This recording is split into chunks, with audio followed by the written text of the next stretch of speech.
Okay, this is just a real quick video here, guys.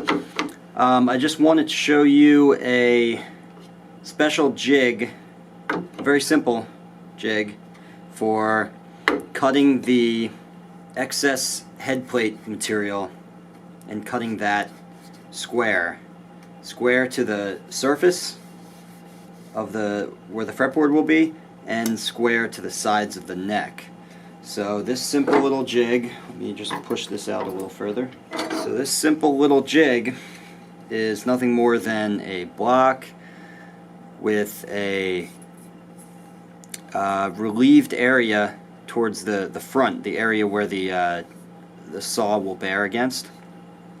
I've relieved out this area so that when I place it on top of the neck, the excess overhang here from when you glued on the head plate can just tuck neatly under there, and you can push this forward until it lines up with where you plan on cutting for the back edge of your nut slot. And then all I did was I screwed a little piece of MDF onto the side as a fence so that it can ride against the square edge of the neck blank. I mean, this only works if your neck blank is still a square neck blank as it is right now.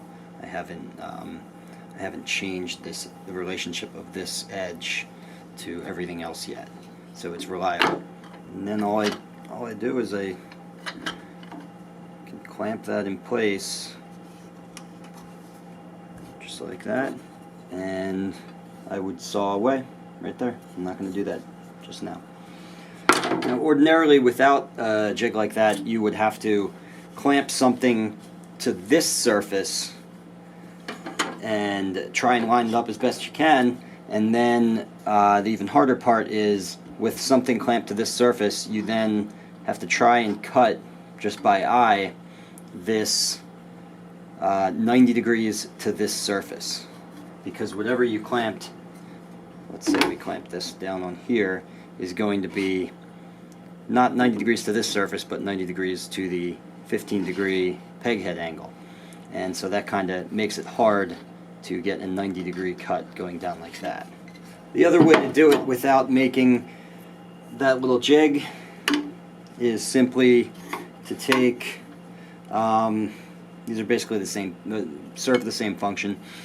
This is a Stuart McDonald file, and I would just take this and file that back, and there's a lot of overhang here, so I'm not going to do that.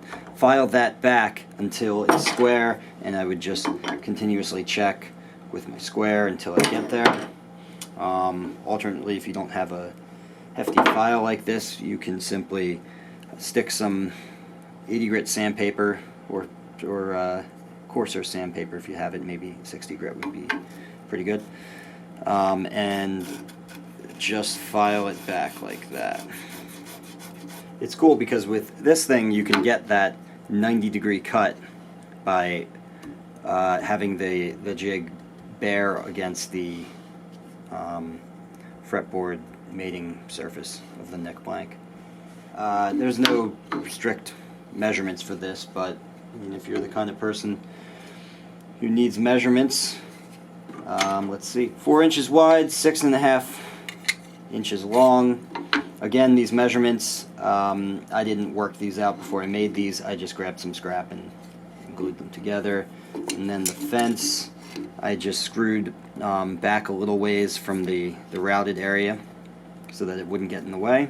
And that little routed area is just a little less than 1/2 inch, but you probably don't even need to go that far. In most cases, a 1/4 inch. Routing that 1/4 inch back is just fine. And it's a 1/4 inch deep. I did this on the router table, by the way. So that's basically it. Very simple jig, simple idea. You can build this in a minute. This was actually based off an idea that a student had during one of my classes.